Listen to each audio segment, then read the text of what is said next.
सर्वश्रेष्ठ मानव तन को प्राप्त करके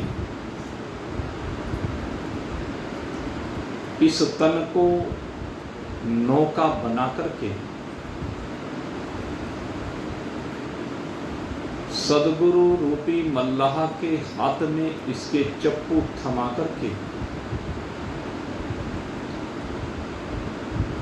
अपने जीवन को कृत करने के इच्छुक जिज्ञासु हैं। परमात्मा ने असीम कृपा करके इस जीव को ये मानव तन प्रदान किया और इस मानव तन को प्राप्त करने के बाद जो परोपकारी जीव, जो भगवान का उपासक जीव अपने कल्याण की अभिलाषा रखता है, वह किसी सद्गुरु के आश्रय को प्राप्त होता है। क्योंकि जब तक जीवन में परोपकार नहीं किया, उपासनाएं अनेकानेक प्रकार से नहीं की भगवान की, तब तक वह पात्र नहीं बन पाता है। ये कर्म और उपासना ही इसे पात्र बनाते हैं। और किस चीज का पात्र बनाते हैं, इसी चीज की चर्चा इस विचार सागर ग्रंथ में की गई। इस विचार सागर ग्रंथ को पढ़ने का एक अधिकारी है और अधिकारी जब इस विचार सागर ग्रंथ को किसी महान पुरुष के आश्रय में श्रवण करता है, मनन करता है और निधिध्यासन करता है, तो वह उस आनंद से संयुक्त हो जाता है जिस आनंद को प्राप्त करने के बाद किसी दूसरे सांसारिक सुख की अभिलाषा नहीं रह जाती।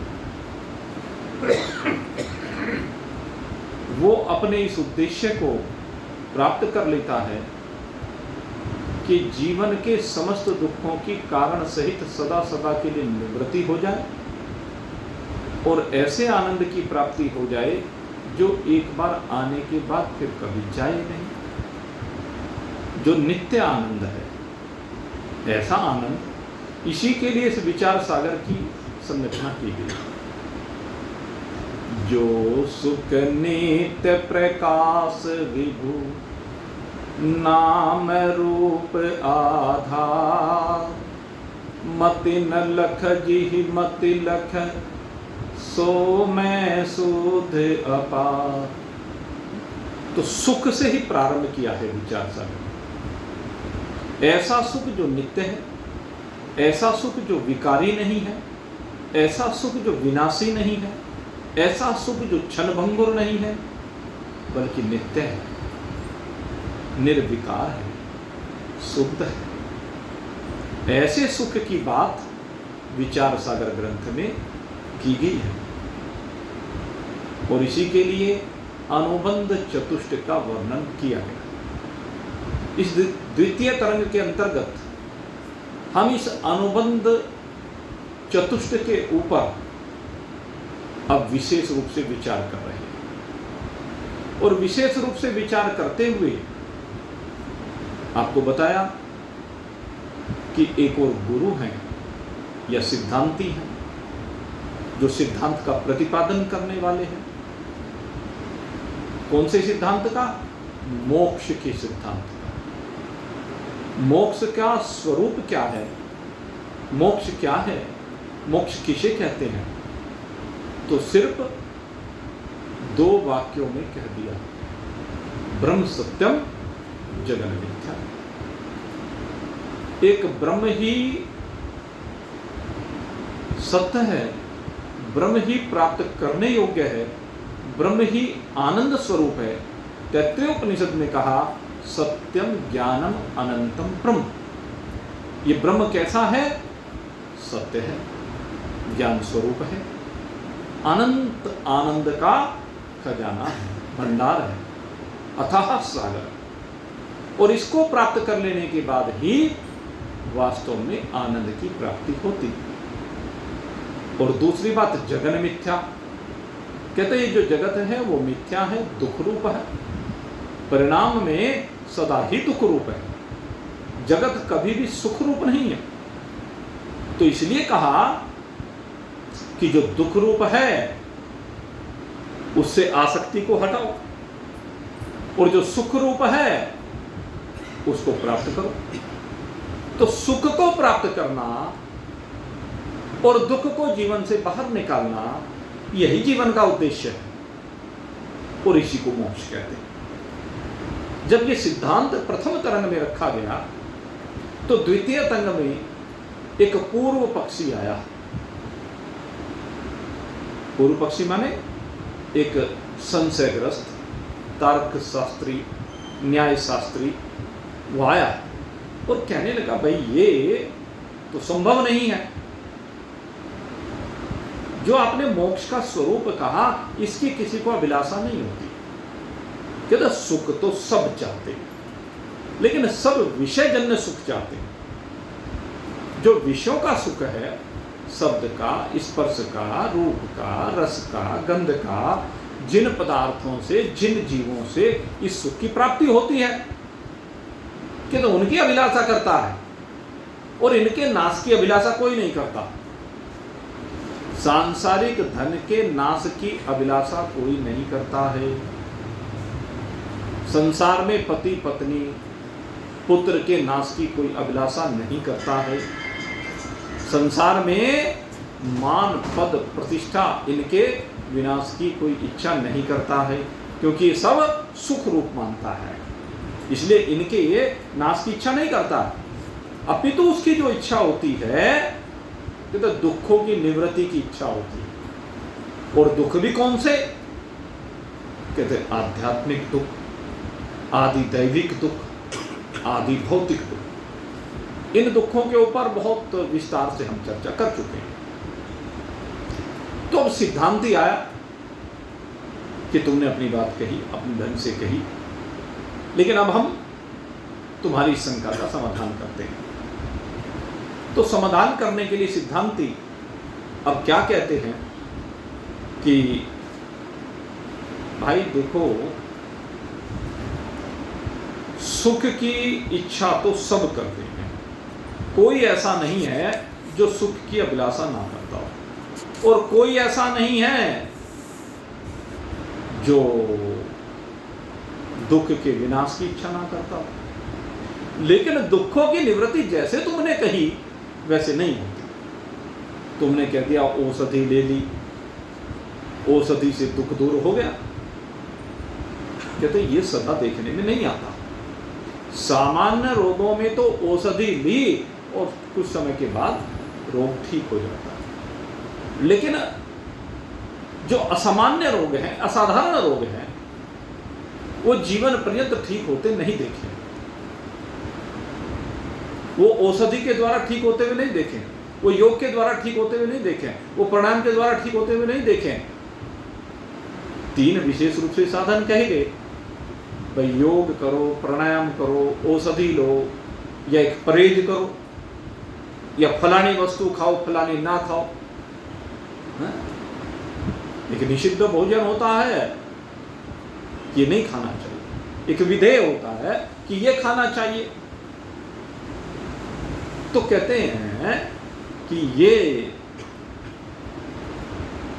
हमारा ये जो सारे दुख हैं उनकी निवृत्ति इन उपायों से नहीं हो सकती। कहते जब तक इस जगत का मिथ्यात्व निश्चित नहीं हो तब तक दुख की निवृत्ति नहीं हो सकती। रस्सी में सांप दिख रहा है, लेकिन वो सांप जब तक रज्जू का ज्ञान नहीं होगा तब तक निवृत्त नहीं हो सकता। रज्जु के ज्ञान पर ही सर्प की निवृत्ति होगी। लेकिन हमें तो सांप ही दिख रहा है, तो सांप दिखेगा तो डर रहेगा। ऐसे जब तक जगत दिखेगा, जगत है ही दुखरू, जगत है ही विकारी, जगत है ही अनित्य, तो उससे सुख की अभिलाषा कैसे कर सकते हो? ये तो संभव है कि आपका धन, आपकी संपत्ति, आपके घर के पदार्थ कुछ समय के लिए आपको अनुकूलता प्रदान कर दें, कुछ आपकी यात्रा में सहायक बन जाए, ये तो हो सकता है। लेकिन वह आपके दुखों को दूर कर देंगे, ऐसा संभव नहीं। चिंतन करके देखें। निश्चलदास जी कहते हैं कि बहुत बड़ी कोठी बन गई किसी की, बहुत बड़ा बंगला बना लिया, और उस बंगले में बड़ी सुंदर गाड़ी भी है। अंदर मकान में प्रवेश करें, ड्राइंग रूम है, बड़े सुंदर सुंदर सोफे पड़े हुए हैं, गद्देदार, विदेशी मेज भी रखी हुई है, बेडरूम भी सजा धजा के तैयार कर रखा है, बाथरूम भी A1 बना रखा है, ड्राइंग रूम आपका, डाइनिंग रूम आपका, बेडरूम आपका, सब कुछ आधुनिक सुविधाओं से संयुक्त है। बिजली भाग जाए तो जनरेटर का, सोलर पावर का आपके पास सुविधा है, सब सुखद। भयंकर गर्मी पड़ रही है, लेकिन भयंकर गर्मी के पड़ते पड़ते अचानक बिजली तो भाग ही जाए, और बिजली भागने के साथ क्या हो, आपका सोलर पैनल भी बोल जाए, आपका जनरेटर भी बोल जाए, तो क्या होगा? उस कोठी में रहने वाले को गर्मी बर्दाश्त नहीं होगी। अब वो कोठी उसे सुख देगी क्या? वो बेडरूम उसे सुख देगा क्या? वो ड्राइंग रूम उसे सुख देगा क्या?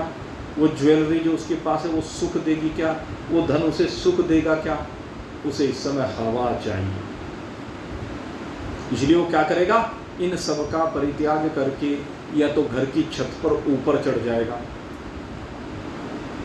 ऊपर जाएगा, या घर के बाहर आएगा कि भाई यहाँ खुली सी हवा लगेगी, दम घुटने से बचेगा। तो सुख कहाँ मिला? परित्याग करने में मिला। त्यागात शांतिर अनंतम। जब त्याग किया जाता है तभी अनंत शांति मिलती है। कहते जब इस जगत का आप त्याग करोगे, धन आपको कब सुख देगा? भोग की सामग्री एकत्रित करने में सुख नहीं देगा। धन सुख तब देगा जब अपने धन को आप परोपकार में लगाएंगे, धन को दान में लगाएंगे, तो धन सुख देने वाला बन जाएगा। अपने बालक के लिए आपने कुछ भी कर लिया, कितने महल दुमहले खड़े कर दिए, कितने व्यापार उसको बना दे दिए, सब सुख साधन उसके लिए कर दिए, लेकिन तृप्ति नहीं होती। बच्चे के ऊपर करोड़ों रुपए खर्च कर देने के बाद भी तृप्ति नहीं होती। लेकिन कभी किसी गरीब सी बस्ती में जाएं और किसी गरीब सी बस्ती में जाकर के थोड़ा सा भोजन बना के लेके जाएं, सादा भोजन, और वो सादा भोजन वहाँ के गरीब बच्चों को, लोगों को खिला करके देखो, क्या तृप्ति होती है, आनंद आ जाता है, अच्छा लगता है। तो कहाँ शांति मिली? जब आपने कुछ त्याग दूसरे के लिए। एक हमारे बड़े अच्छे शामली के समाज सेवी हैं, बड़े अच्छे भक्त हैं, सुरेश जी, बड़ियाल मोहल्ले में रहते हैं। सुरेश जी बहुत बढ़िया। अब उन्होंने, वो हर वर्ष बहुत सामान बांटते हैं और भंडारे बहुत, उनको आदत है, लगे रहते हैं, स्वभाव है उनका। तो एक बार उन्होंने बहुत सारे कपड़े मंगाए गर्म, यहाँ तो बांटते ही थे। उनके मन में आया कि अब की बार मैं कहीं किसी गांव में जाऊं, और चल दिए बस यूं ही सामान रख करके गाड़ी में, और गाड़ी में सामान रख करके साकुम्भरी देवी पहुंच गए। अब साकुम्भरी देवी में देखा यहाँ तो बांटने वाले बहुत हैं, वहाँ भी मन नहीं किया, 2-4 बांटे होंगे। उसके बाद उनके मन में आया क्यों ना एक काम करें, यहीं साकुम्भरी देवी के पास कई गांव हैं अंदर, किसी गांव में चले और वो एक अननोन गांव में पहुंचे और अननोन गांव में जाकर के वहां किसी भी स्थान पर मंदिर में कह लीजिए पहुंचे और वहां जाकर के उन्होंने जो बच्चे वहां घूम रहे थे उनको स्वेटर जर्सी देनी प्रारंभ कर दी, टोपा देना शुरू कर दिया और वो ओढ़ ओढ़ करके बड़े खुश हुए क्योंकि उनके वेश देखने से लग रहे थे कि बहुत गरीब है। और वो जैसे उन्होंने नए कपड़े पहने उनको तो बड़ा अच्छा लगा और उनको तो जितना अच्छा लगा होगा लगा ही होगा, लेकिन सुरेश जी का अंतःकरण तृप्त हो गया, उनका मन तृप्त हो गया। तो कब हुआ?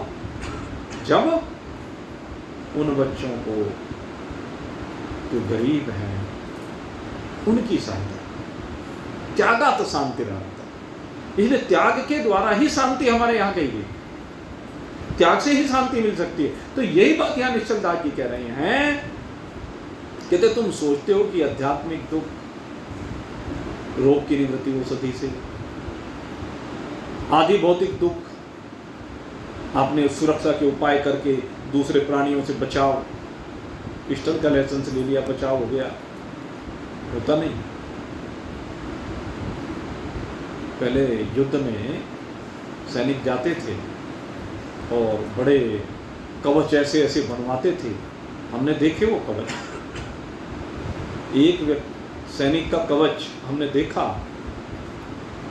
एक जगह संग्रहालय में, उसने लोहे की जालियों का कवच बनवा रखा था,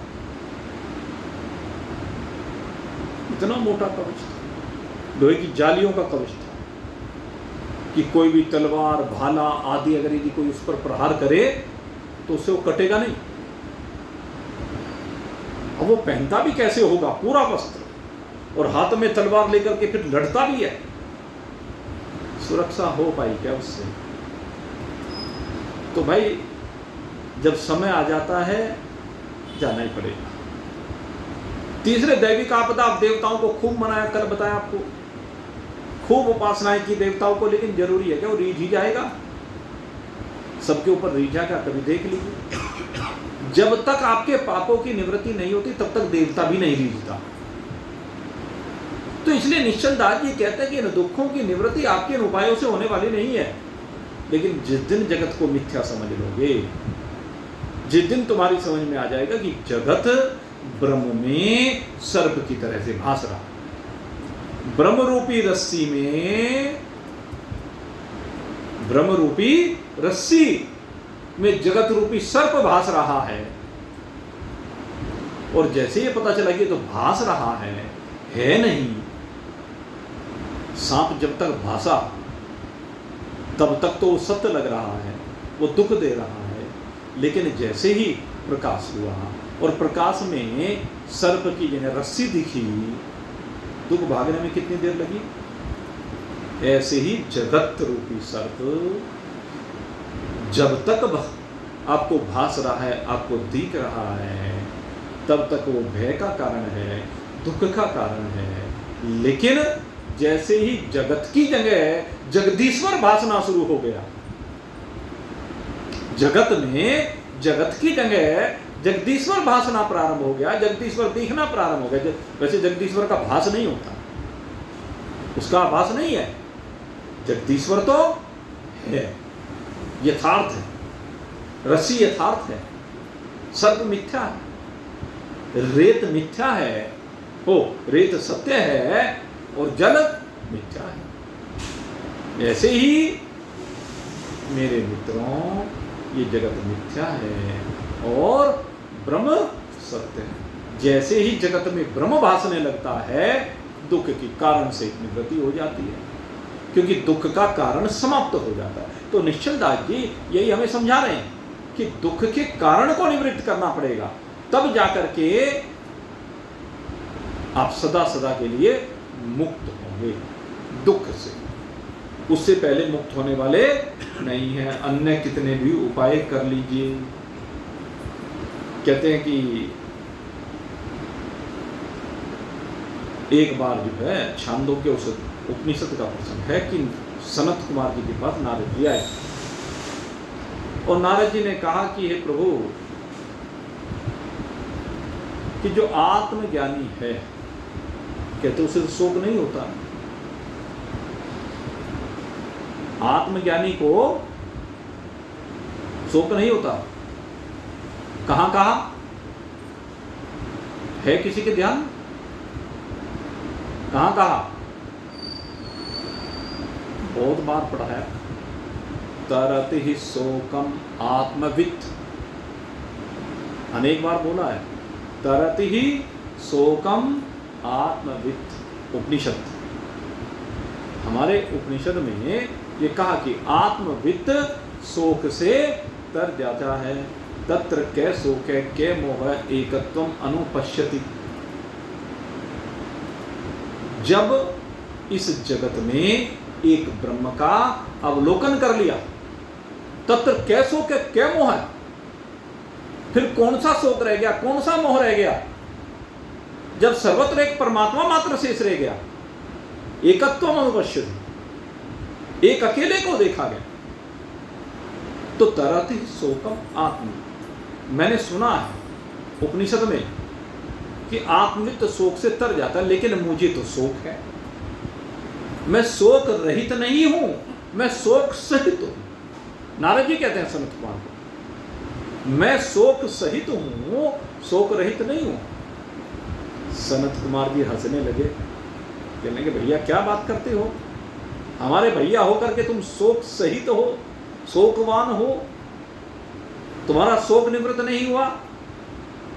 अपने स्वरूप को समझो, तुम्हारे स्वरूप में शोक नाम की कोई चिड़िया है ही नहीं।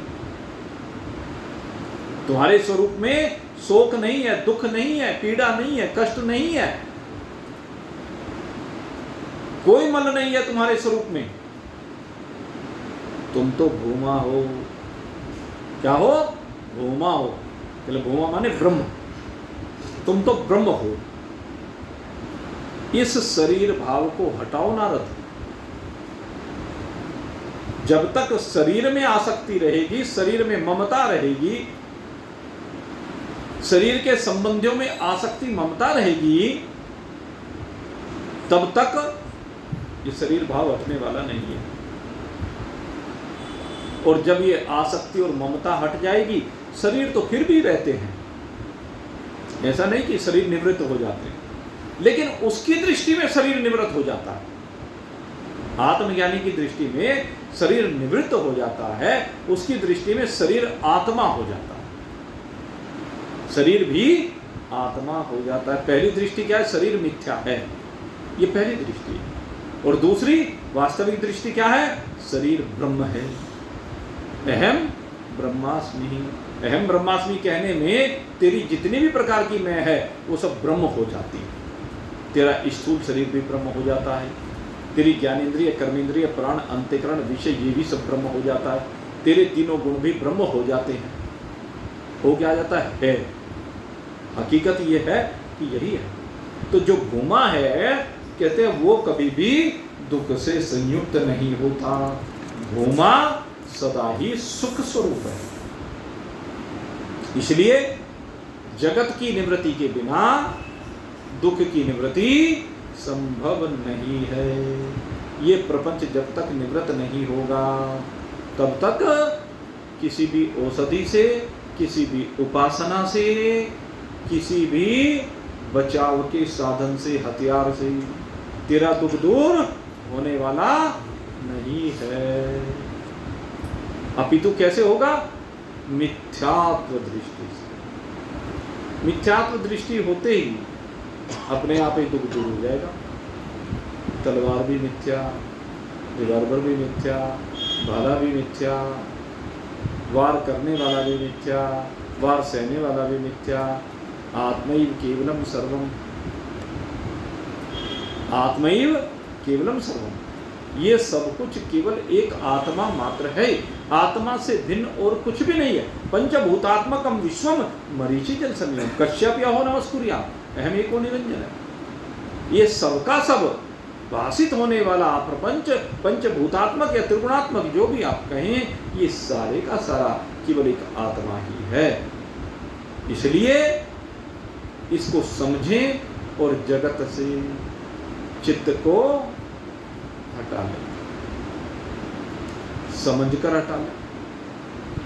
समझ का ही खेल है बस, और कुछ नहीं। जब समझ में आ जाएगा तभी हट जाएगा। तो पहली बात तो निश्चलदास जी ने सिद्ध कर दिया। मोक्ष के दूसरे अंश की बात करते हैं। कहते हैं कि सुख, कहते हैं सुख की भी इच्छा किसी की नहीं होती।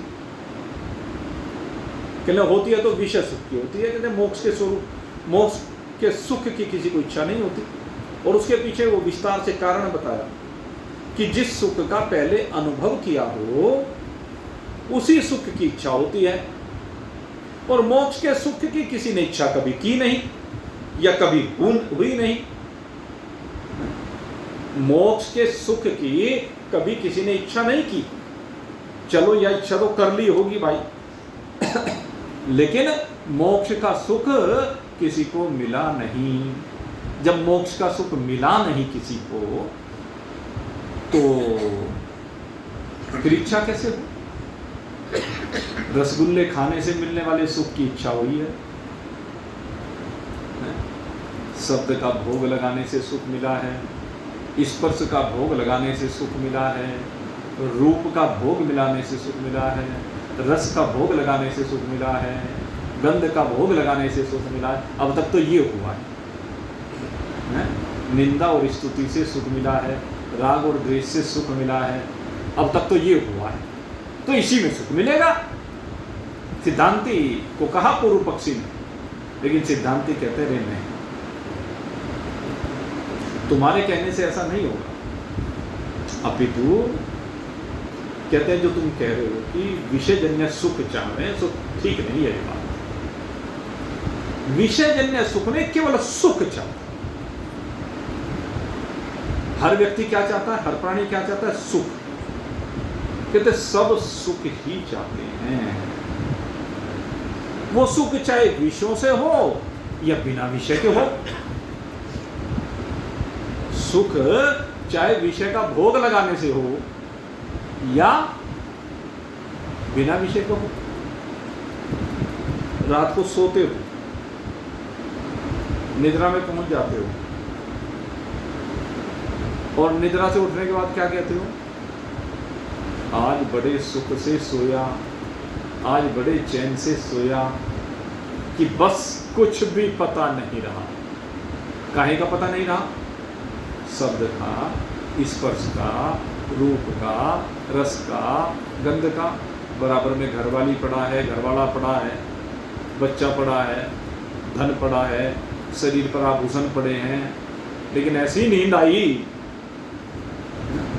कि कुछ पता ना रहा। होता है ना सर, वो भजन में आता है ना, एक झोली में फूल खिले हैं, एक झोली में खाना। उसमें आती है एक लाइन, वो मैं कुछ दिमाग से निकल गई।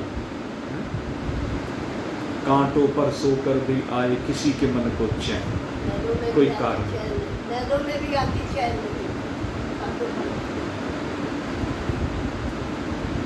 और जो कोमल कोमल बिस्तर मिल जाए, मखमली बिस्तर मिल जाए, उस पर भी चैन नहीं है। लेकिन कांटों पर सोकर भी चैन मिल जाता है, क्योंकि नींद की बात है। और नींद में जब कोई कहीं भी पड़ जाए, बस में बैठे हुए नींद आ गई, जबकि आ गई, थके हुए हैं, काम धंधा करके आए हैं, पास में माल रखा है, माल का ख्याल नहीं रहता, कोई ठगाता उठा के ले जाता है, जब जागता है तब पता चलता। तो नींद में न शब्द का ध्यान रहता, कोई शब्द नहीं सुनता, कोई स्पर्श का अनुभव नहीं होता है। बच्चा भूख लगी है, प्यास लगी है, पापा पापा, मम्मी मम्मी, हाथ लगाता रहे, कुछ सुनने को जी नहीं करता, पता ही नहीं चलता। जब झंझोड़ देता है तब पता चलता है कि सुख से सो रहा। तो यहां पर विषयजन्य सुख नहीं है, निद्रा में ही विषयजन्य सुख नहीं है। तो इसलिए निश्चलदास जी कहते हैं कि सुख की इच्छा होती है, सोने की इच्छा होती है, सबकी होती है कि नहीं होती है सोने की इच्छा सबकी, और रोज होती है। दुनिया में सोने का काम ही एक ऐसा है जिसकी सबसे ज्यादा इच्छा होती है। इससे ज्यादा इच्छा किसी की नहीं होती, हर व्यक्ति की। और दुनिया में हर व्यक्ति सोने से ज्यादा काम, सोने से ज्यादा समय किसी चीज में नहीं लगाता है क्या? जिंदगी भर को उठा करके देख लो, सबसे ज्यादा बड़ा काम सोने का है। हमारे एक मिलने वाले बड़े अच्छे व्यक्ति रहे, अब तो हमारे बीच में कई साल हो गए, आदरणीय विश्वनाथ जिंदल जी, सब जानते हैं। एक बार हम हनुमान टिल्ले पर खड़े हुए बात कर रहे थे, कहते हैं मुझे इस बात से बड़ी एलर्जी है। कहते बहुत से लोग कहते हैं कि मैं कामी हूं, कि भाई ये विकार जाके नहीं देता। कहने लगे भाई तू गलत कहता, गलत कहता। तू अपने दिन का अवलोकन करके दे, तेरे अंदर जो भाव आया, वासना जो तेरे अंदर प्रकट हुई, कितने समय प्रकट हुई दिन में? 5 मिनट, 10 मिनट, 15 मिनट, 20 मिनट। मंदिर में आकर के भगवान का तूने भजन कितनी देर किया? एक बार अगर मंदिर में आ गया, दिन में कितनी बार भगवान को याद किया? कंपेयर कर, तुलना कर। तो अपने को ये मानना बंद करो, ज्यादा समय क्या करते हो तू तो वो है। ज्यादा समय तेरा जहां मन लगता है तू वो है। तुझे क्रोध कितनी देर के लिए आया पूरे दिन में? बता जरा, 24 घंटे में। ये जरूरी थोड़ी है कि रोज ही तुझे क्रोध आता हो। कभी कभी आ गया, किसी को दिन में चलो 4 बार आ जाता है 2 मिनट के लिए, किसी को रोज आ जाता है 1-2 मिनट के लिए, किसी को 8-8 दिन भी क्रोध नहीं आता, किसी को 15 दिन क्रोध नहीं आता, किसी को महीने भी क्रोध नहीं आता, किसी को साल भर में भी क्रोध नहीं आता। ऐसे भी तो है। तो क्रोधी क्यों कहे अपने को? सोच, ये संसार की लहरें हैं, और ये लहरें काम की, क्रोध की, लोभ की, मोह की, मद की, मात्सर्य की, राग की, द्वेष की, कहते हैं ये लहरें तेरे अंदर किसी किसी समय पर स्फुरित होती हैं, और इनके कारण से तू अपने आप को ये मान लेता। कहते ये मानना बंद कर। वो कहने लगे ये मानना बंद करो भाई। मैंने कहा जी फिर क्या माने? कहने लगे अपने को ब्रह्म मानो। कहने मैं तो अपने को विश्वनाथ मानता। कहने मेरे माँ बाप ने जो मेरा नाम रखा वो बहुत बढ़िया रखा। कहते मैं नाम के रूप में विश्वनाथ नहीं मानता अपने को वास्तव में विश्वनाथ मानता। और उनकी ये बात मेरे अंदर ऐसी बैठी कि बताओ भाई, इन्होंने तो बात बात में कितनी बड़ी बात कह दी। अरे तेरी वास्तविकता ये, तू वास्तव में विश्वनाथ ही है। सारे जगत का नाथों का नाथ तो ही है, शिवो हम। यही तो वेदांत है, यही तो वेदांत का सार है। समझ की बात है, क्योंकि जो भाव तेरे अंदर सबसे अधिक प्रभावी रहता तू वही है। और सबसे ज्यादा प्रभावी भाव तेरे अंदर ये कि मैं आत्मा हूं, मैं शरीर नहीं हूं। इस भाव को ही अधिक से अधिक समय बना करके रखे। जितना इसको बढ़ाते चले जाओगे उतना ये प्रबल होता चला जाएगा। अहमात्मा अहमात्मा अहमात्मा, शिवोहम शिवोहम शिवोहम। इसलिए भाव बना। तो निश्चल राज यही बात कहते हैं कि जो तू नहीं है, अल्पकालिक तेरे अंदर जो लहरें निकल करके आती हैं, जो तू वास्तव में तेरे अंदर नहीं है, वे भी प्रकृति के गुणों में व्रत रहे, उनकी लहरें हैं, और तू उनको अपने में आरोपित कर लेता है। अपने में आरोपित मत कर। इसलिए तू, तेरा स्वरूप शुद्ध। अब विषय चल रहा था कि सुख चाहते, केवल सुख चाहते, वो काम का सुख नहीं चाहते। व्यक्ति की अभिलाषा सुख की है, काम से सुख मिले ये अभिलाषा नहीं। हम अब तक गलत थ्योरी लेकर चल रहे हैं, लेकिन निश्चल दास जी हमारी थ्योरी को बदलना चाह रहे हैं। तू सोचता है कि मुझे काम से सुख मिलता है, नहीं। तू सोचता है कि मुझे धन से सुख मिलता है, नहीं। तू सोचता है मुझे पत्नी से सुख मिलता है, नहीं। तू सोचता है मुझे पति से सुख मिलता है, नहीं। बेटे से सुख मिलता है, नहीं। मित्र से सुख मिलता है, नहीं। तो उनसे सुख की अभिलाषा जो कर रहा है उनमें सुख नहीं है, उनमें नहीं है सुख। तो सुख की अभिलाषा कर रहा है, लेकिन गलत जगह से सुख की अभिलाषा कर रहा है, वहां है ही नहीं। सोचिए, देखो वहां है क्या? सिर्फ तेरे मन के संकल्प में बैठा कि किसी सुंदर से सुंदर रूप को दे, आज तो आंखें तृप्त हो गई, कैसा सुंदर रूप देखने को मिला है। क्या मिला तुझे उसमें?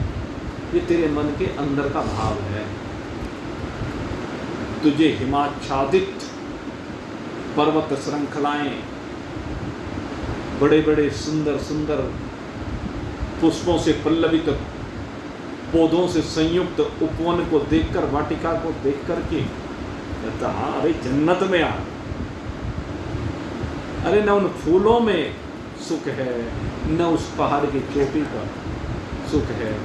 फूल में अगर सुख होता, देखो ये मुरझाए पड़े हैं, आप ही तो चढ़ा के गए थे, क्या दिन हुए, क्या हाल हो गया इन फूलों का। 24 तारीख की थी शायद गुरु पूर्णिमा, आज क्या हो गए 28, 5वां दिन है आज। 5वें दिन फूलों का रूप देखो, ये सुख इनसे है क्या? सुख केवल तेरे मन की भावना में बैठा हुआ। काम में सुख नहीं है, रूप में सुख नहीं है, स्पर्श में सुख नहीं है, वस्तु में सुख नहीं है, पति पत्नी बाल बच्चे धन में सुख नहीं है। सुख तेरे मन की भावना में बैठा है। इस मन को जैसा तूने मोड़ दिया, वहीं से तुझे लगने का कि सुख यहां से आ रहा है, वास्तव में वहां से सुख आता ही नहीं। सुख का जो वास्तव में स्रोत है, कहते हैं सुख स्वरूप तो एक ही है। स्वामी निश्चल दास जी क्या कहते हैं कि सुख स्वरूप एक ही है, और वो नित्य सुख स्वरूप। ये क्षणिक नहीं, ये क्षणिक लहरें नहीं, क्षणिक स्फुरणाएं नहीं, क्षणिक भावनाएं नहीं, क्षणिक उत्तेजनाएं नहीं, क्षणिक आवेग नहीं, आवेश नहीं,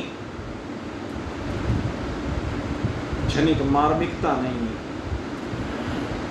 क्षणिक वीरता नहीं, ये क्षणिक भाव नहीं, अपितु नित्य सुख। जो सुख नित्य प्रकाश विभु, कहते मैं उस सुख की बात करता हूं जो नित्य है, व्यापक है, आपका अपना है, जिसके लिए किसी दूसरे सहारे की आवश्यकता नहीं है। कहते ब्रह्म का जो सुख है वो नित्य सुख है, वो सदा रहने वाला सुख है, वो कभी अक्ष नहीं होता, बल्कि वो अक्ष है, जो कभी अक्ष नहीं होता है। इसलिए सब विषय सुख को नहीं चाहते हैं, बल्कि सुख मात्र को चाहते हैं। अगर सुख मात्र को चाहें तो जो सुख मात्र को चाहे वही मुमुक्षु कहलाता है। और कहते हैं सुख मात्र को, अच्छा ये बता दो कौन नहीं चाहता? संसार में ऐसा कौन है जो सुख नहीं चाहता? है संसार में कोई ऐसा प्राणी? जो भी कुछ करता है सारा सुख के लिए करता है। संसार में एक भी प्राणी ऐसा नहीं है जो सुख ना चाहता हो। और हमारा वेदांत क्या कह रहा है? कहते हैं जो भी सुख चाहता है उसे क्या कहते हैं? जो सुख की इच्छा रखता है, सुख की कामना करता है, कहते हैं उसको मुमुक्षु कहते हैं। मुमुक्षु नाम किसका है? जिसकी मुक्ति की इच्छा हो, जिसकी सुख पाने की इच्छा हो, जिसकी दुख निवृत्त करने की इच्छा हो, उसे मुमुक्षु कहते हैं। और संसार का कोई भी ऐसा प्राणी नहीं है जो सुख ना चाहता हो, जो दुख की निवृत्ति ना चाहता हो, ऐसा कोई भी प्राणी नहीं। इसलिए निश्चल दास जी कहते हैं संसार का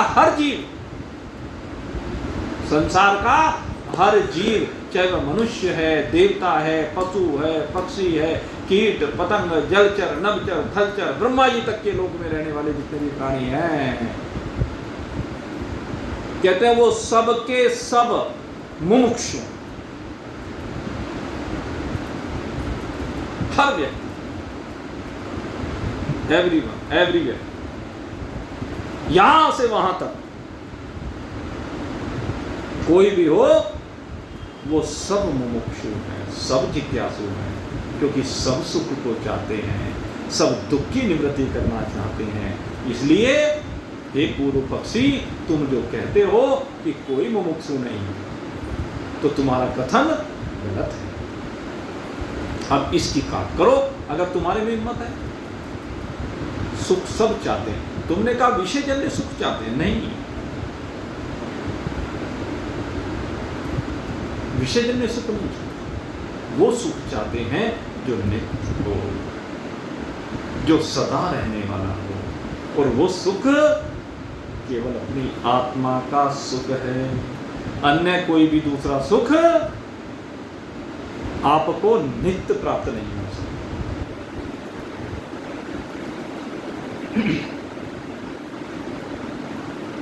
कहते हैं भाई, अब दूसरी बात है, तुमने कहा कि जिस सुख का पहले अनुभव किया हो उसी सुख की इच्छा होती है, तो निश्चंदाग्नि ने यहां पर एक संशोधन किया।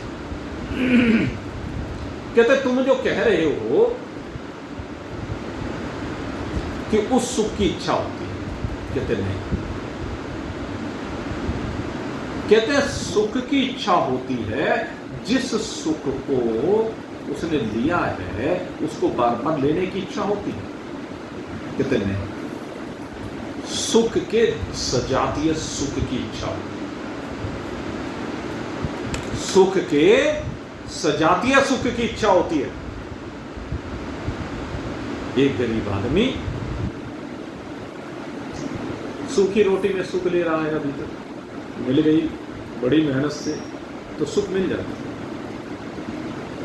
फिर वो सोचता है कोई थोड़ा सा काम ठीक सा चल जाए कि भाई फलाने किसान का सुख जो है मेरे से बढ़िया है, उसके घर में साल भर का अनाज रखा रहता है, मैं तो रोज खरीद के लाता हूं, तो मेरे से ज्यादा सुख उस किसान का सुख है जो अपने मेहनत से अपने साल भर के अनाज का प्रबंध करता है, तो उसका सुख मेरे सुख से ज्यादा है।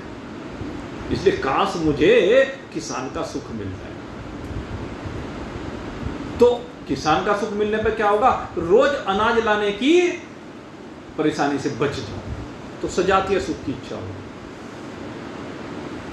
खैर किसान बन गया, थोड़ा काम चला, बचा बचा के थोड़ी जमीन खरीद ली, खेती करने लगा, तो वो समस्या हल हो गई।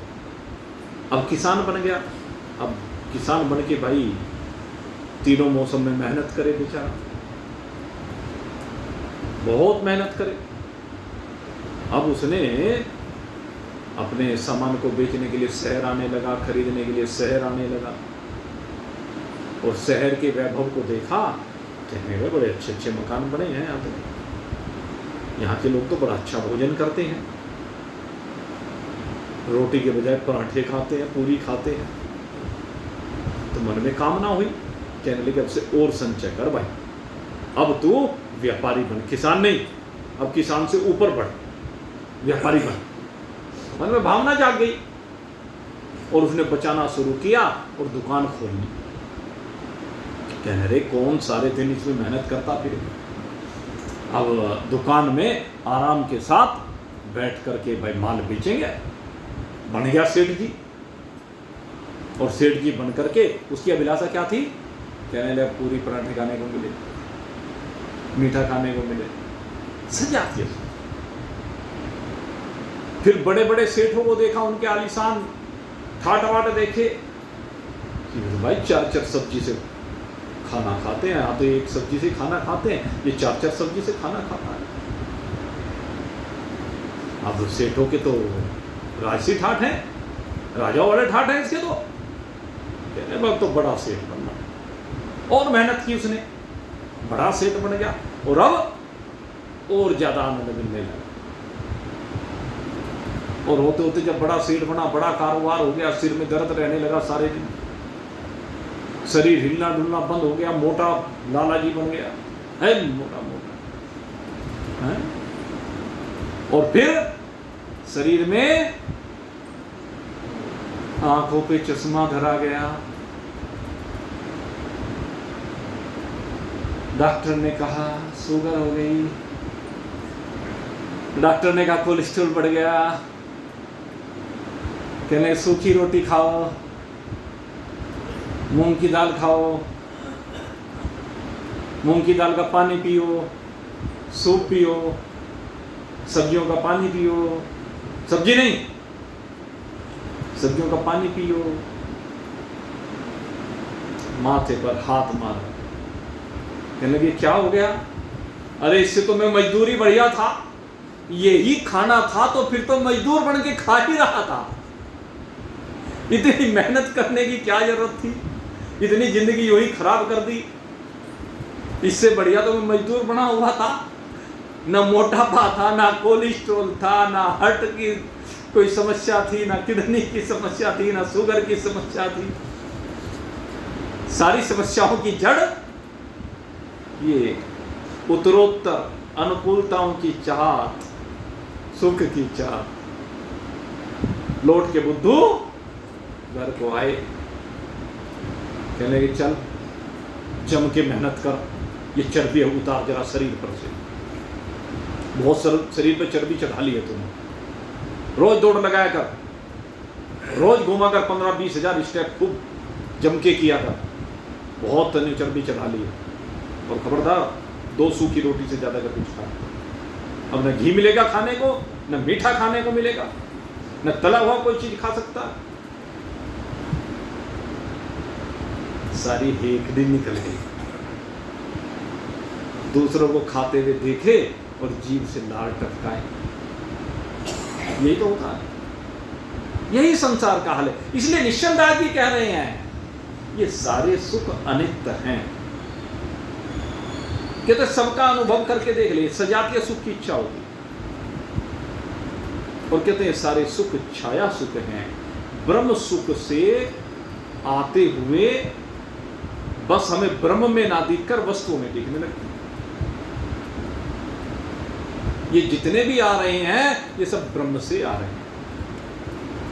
इसलिए निश्चलदास जी कहते हैं कि सुख की इच्छा होती है, नित्य सुख की इच्छा होती है, ऐसा नहीं कि उस सुख का अनुभव किया हो। जैसे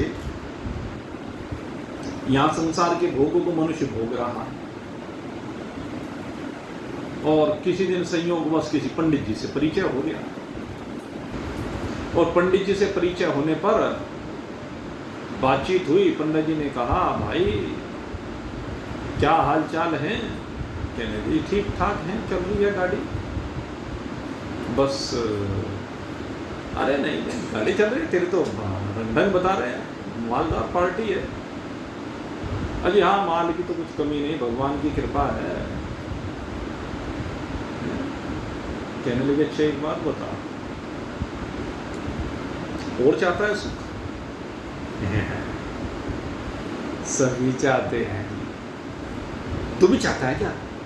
क्या चाहता हूं? कहले तेरी पत्नी कैसी है? कहने लगी बहुत बढ़िया, बहुत सुंदर है। कहने लगे एक बानरी दिखाई, कहले इस बानरी से सुंदर है। उसको देखा, क्या कहते हो? कहाँ ये बानरी कुरूपा, भयंकर रूपा, डरावनी शकल वाली, भयानक, भला इसकी मेरी पत्नी क्या तुलना करती? कहने नहीं, मैं तो वैसे ही कह रहा। इतने में कल्पना करके एक नारी खड़ी कर दी, वो दिखाई। कहने लगी ये कैसी है? जी ये, कहते बस ये तो इतनी सुंदर है, इतनी सुंदर है, तेरी पत्नी से भी सुंदर है। अरे क्या बात कर रहे हो, मेरी पत्नी? कहले इसके सामने तो बानरी है। जिस पत्नी को सबसे सुंदर कह रहा था, उसे क्या कहने लगा? वानरी। कौन है वो? क्योंकि उसे सामने स्वर्ग की अप्सरा दिखाती, अप्सरा दिखाती, और अप्सरा दिखाई तो उसका मन अप्सरा पे ललचा गया, पत्नी को भूल गए। ये है संसार का नाता, संसार का प्रेम ये है। सब स्वार्थ का है भाई। के सुर नर मुनि जन सबकी यह रीति, स्वार्थ लाग करही सब प्रीति। संसार में सबकी भाई यही रीति है, जो भी विषयों से सुख चाहता उनकी रीति यही है। और जो एक बार इनमें ब्रह्म का अवलोकन कर ले, उस वानरी में भी ब्रह्म को देख ले, पत्नी में भी ब्रह्म को देख ले, अप्सरा में भी ब्रह्म को देख ले, अंतर नजर आएगा क्या फिर तीनों में? ना कोई खूबसूरत है ना कोई बदसूरत है, और हकीकत यही है, न कोई खूबसूरत है न कोई बदसूरत है। हमने देखा बड़ी बड़ी कोठियों में काले काले कुत्तों को अंग्रेजी मैम गोदी में उठाकर मुंह चूमते हुए, अपने हाथ से खिलाते हुए, है? वो काली वो गोरी, वो कुत्ता बिल्कुल काला, लेकिन वो उसको प्यारा लग रहा है। काला हुआ तो क्या हुआ, वो काला होने पे भी प्यारा लग रहा है। तो रंग में, रूप में इनमें सुख नहीं, सुख है बीच विचार। सुख अगर यदि मिलेगा तो आपको विचार करने पर मिलेगा। वास्तविक सुख कहां है, ये आपको अवलोकित होगा जब किसी महान पुरुष की शरण में आकर बैठेंगे और वो आपको समझाएगा कि सुख कहां है।